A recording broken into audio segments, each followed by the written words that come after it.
नमस्कार दोस्तों, PCS marathon में आपका स्वागत है। इस वीडियो में हम देखेंगे करंट अफेयर्स दिसंबर महीने का कंप्लीट इम्पोर्टेंट समसामयिक घटनाक्रम। दिसंबर 2024 में जो भी इम्पोर्टेंट घटनाक्रम हुए हैं जो अपकमिंग एग्जाम में पूछे जा सकते हैं, वेरी इम्पोर्टेंट जो करंट अफेयर्स हैं दिसंबर 2024 का, वो हमने इस वीडियो में लिया है। तो आप लोग अंत तक बने रहिए और इस वीडियो को कंप्लीट वॉच कीजिए, तो आने वाले अपकमिंग एग्जाम में आपका दिसंबर महीने का करंट अफेयर्स तैयार हो जाएगा। आइए तो शुरू करते हैं। दिसंबर 2024 के most important current affairs. RBI के नए गवर्नर बनाए गए हैं। आरबीआई के नए गवर्नर का क्या नाम है? संजय मल्होत्रा।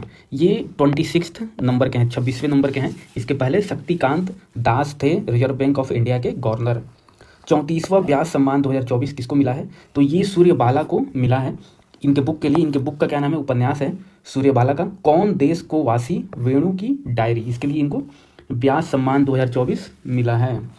दुनिया के सबसे युवा शतरंज चेस के चैंपियन कौन बन गए हैं? तो ये भारतीय हैं जिनका नाम है डी गुकेश। ये तमिलनाडु के रहने वाले हैं, इंडिया के हैं। और ये जो कंपटीशन हुआ था सिंगापुर में, और इन्होंने हराया है डिंग लीरेन को, जो चाइना के हैं। तो ये बहुत ही इंपॉर्टेंट है कि दुनिया के सबसे युवा शतरंज चैंपियन हो गए हैं D Gukesh. 25th FIFA world cup 2034 का आयोजन कहाँ पे होगा? तो जो 2034 में फीफा वर्ल्ड कप होगा फुटबॉल का, ये सऊदी अरबिया में होगा। यूएनईपी अर्थ चैंपियन अवार्ड 2024 किसको मिला है? तो ये इंडिया के रहने वाले हैं माधव गाडगिल। कौन सा आईटी ने रिलीज किया है 3D इमेजेज ऑफ फेटल ब्रेन, मतलब भ्रूण मस्तिष्क जो होता है उसका 3D इमेज जारी किया है। ये फर्स्ट टाइम है कि कोई आईआईटी ने इस पर रिसर्च किया है और इसका इमेज 3D इमेज जारी किया है। तो कौन सा है? आईआईटी मद्रास। मेरियम वेबस्टर ये डिक्शनरी है एक, तो इसके द्वारा वर्ड ऑफ द ईयर 2024 किसको चुना गया है? तो पोलराइजेशन को चुना गया है। किस आईआईटी ने भारत का पहला हाइपरलूप ट्रेन टेस्ट ट्रैक का टेस्ट किया है? तो हाइपरलूप ट्रेन टेस्ट का ट्रैक कौन किया है? तो ये आईआईटी मद्रास है। 11वां अंडर 19 एशिया कप 2024 किसने जीता है? तो ये क्रिकेट का कप होता है अंडर 19 एशिया कप, तो इसको बांग्लादेश ने जीता है भारत को हरा के। और इसका आयोजन कहाँ पे हुआ था? यूएई में हुआ था। इंटरनेशनल ह्यूमन राइट्स डे, अंतर्राष्ट्रीय मानव अधिकार दिवस, ये किस दिन मनाया जाता है? ये 10 दिसंबर को मनाया जाता है। तो 2024 में इसका थीम क्या था? इसका थीम है our rights our futures right now, हमारे अधिकार हमारा भविष्य अभी। इंदिरा गांधी पीस प्राइज 2024 किसको मिला है? तो ये मिशेल बेचलेट को मिला है। नामीबिया की पहली महिला राष्ट्रपति, पहली महिला प्रेसिडेंट कौन बन गई है नामीबिया की? ये अफ्रीका कंटिनेंट में कंट्री है। तो इसकी महिला राष्ट्रपति बन गई है नेटुम्बो नंदी नदेतवा। ये नाम याद रखिएगा, पहली है, इसलिए एग्जाम में आने का चांस ज़्यादा रहता है। फीफा 2024 में सर्वश्रेष्ठ पुरुष खिलाड़ी का अवार्ड किसे दिया गया है? तो ये विनीसियस जूनियर को मिला है। और सर्वश्रेष्ठ महिला प्लेयर का अवार्ड किसको मिला है? एटाना बोनमाटी को मिला है। तो इनको लगातार दूसरा बार ये पुरस्कार मिला है।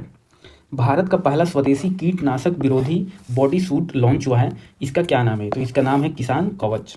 इंडिया का पहला डायबिटीज बायोबैंक स्थापित हुआ है, कहाँ पे स्थापित हुआ है इंडिया का पहला डायबिटीज बायोबैंक? तो ये चेन्नई तमिलनाडु में हुआ है। डिजर्ट नाइट एयर एक्सरसाइज हुआ है दिसंबर महीने में, तो ये ट्राईलेटरल एक्सरसाइज है वायुसेना का। तो ये इंडिया, फ्रांस और यूएई के बीच हुआ है और ये अरबियन सी, अरब सागर में हुआ।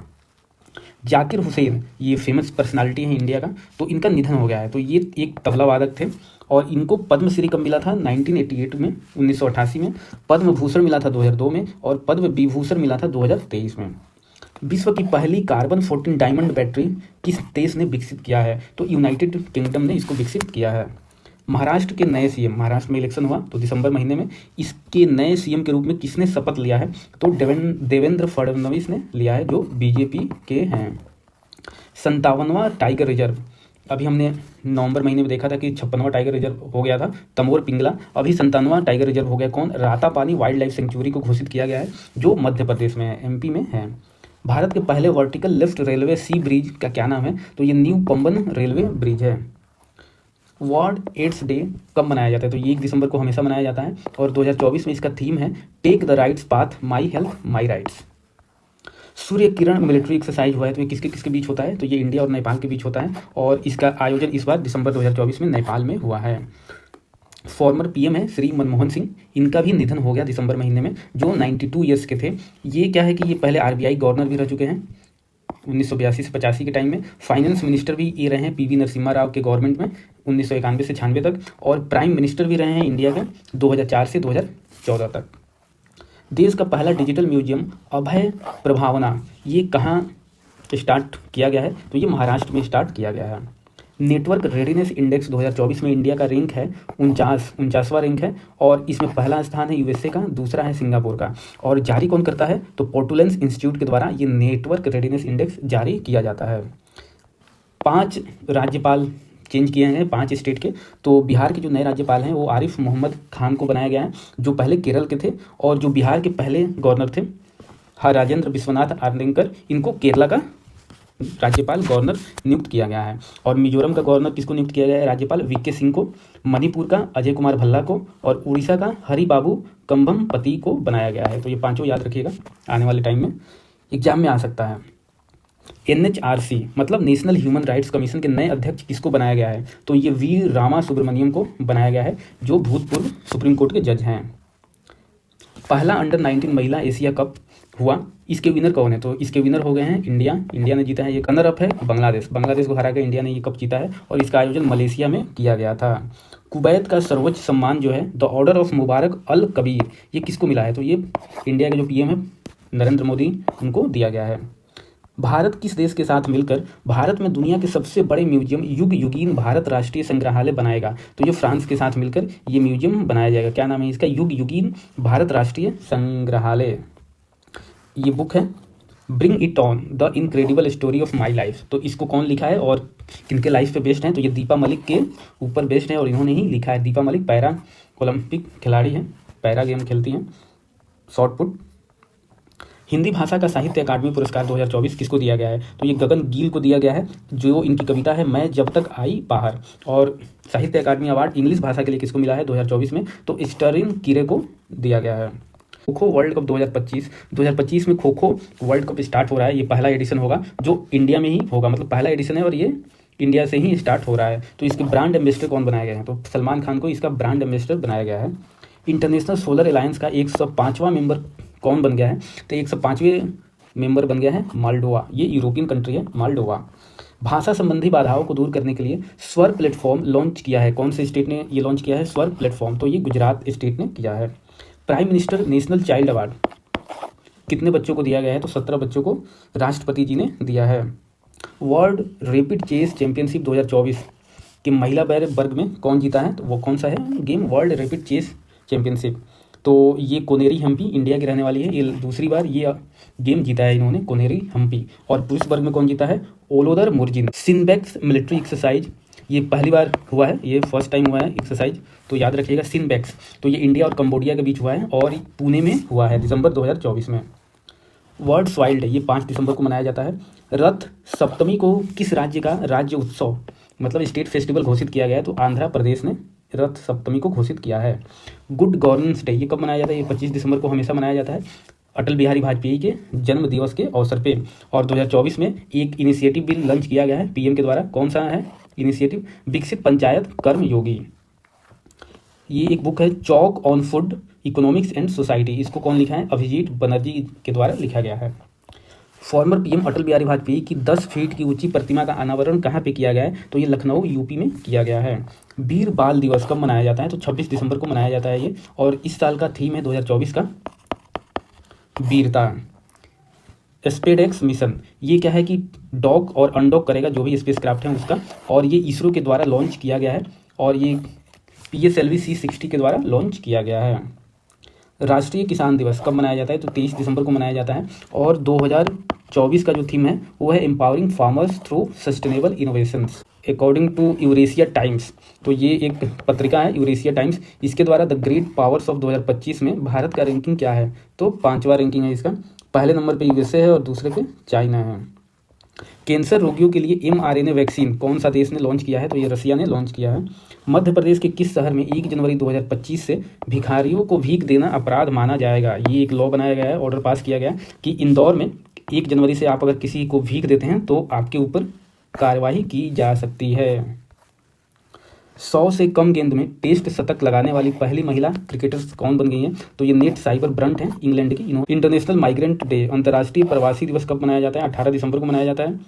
किस देश के प्रेसिडेंट हैं जो यू सुक योल, ये प्रेसिडेंट का नाम याद रखिएगा, यू सुक योल, पर उनके मार्शल लॉ आदेश के लिए महाभियोग लगाया गया है? तो ये साउथ कोरिया के हैं।